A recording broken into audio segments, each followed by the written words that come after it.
Hello అండి. నేను మీ Padmavati. ఎప్పటిలాగా Padmavati ఆఫీస్‌కైతే ready అయిపోయింది. ఈ మధ్యన చాలా అంటే చాలా హెక్టిక్‌గా ఉంది వర్క్. అందుకే యాక్టివ్‌గా రీల్స్ అయితే చేయలేకపోతున్నాను. But I'm trying my best to do reels. So, ఇక ఏ మాత్రం ఆలస్యం చేయకుండా నాతో పాటు ఆఫీస్‌కొచ్చేయండి. సరేనా? ఎప్పటిలాగా ఇవాళ కూడా ఆఫీస్‌కైతే స్టార్ట్ అయ్యానండి. ఇవాళ ఎందుకో తెలీదు పద్దు కానీ చాలా వర్క్ ఉందని చెప్పి త్వరగానే ఆఫీస్‌కి స్టార్ట్ అయింది. ఫస్ట్ టైంకి రీచ్ అయ్యి అలా డెస్క్ ముందు కూర్చుంది.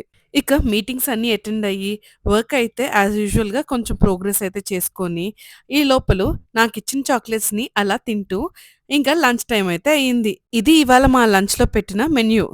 ఇక ఈవినింగ్ బూస్ట్ అయితే తాగే టైం గూడా వచ్చింది. అలా తాగి, స్వీట్ తిని, కొంచెం ఇంకా నా డే అయితే కంప్లీట్ చేశానండి. ఇవాళ హెక్టిక్ డే. బట్ ఇవాళ నాకు చాలా మంచిగా అనిపించింది. ఎందుకంటే నా వర్క్‌లో నేను మంచి ప్రోగ్రెస్ చేశాను. And in fact I'm happy. By the way అందరికీ థ్యాంక్ యూ వీడియో లాస్ట్ వరకు చూసి లైక్ చేసినందుకు. And I love